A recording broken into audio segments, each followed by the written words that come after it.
Today we're making whey ginger soda. I call it the whey ginger soda in the recipe book. As you can see, it's very much carbonated and it is really tasty. First we're going to make the tea. It's the same tea that you would make when making a probiotic ginger beer. Use about a 5 cm piece of grated ginger, some lemon zest, and then a half to 1 cup of sugar. Add everything to the pot and bring it to a boil. Let it boil for about 15 minutes.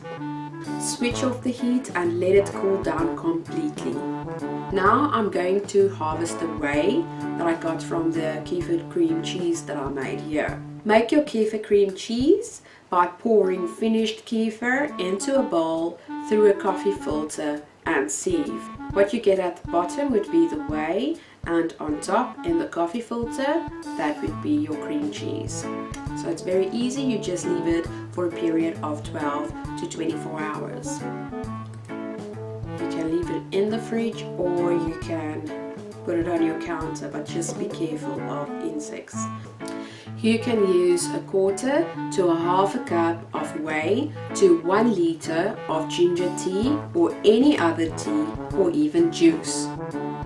I'm now going to add the cooled ginger tea to the bottle, pouring it through the sieve and the funnel.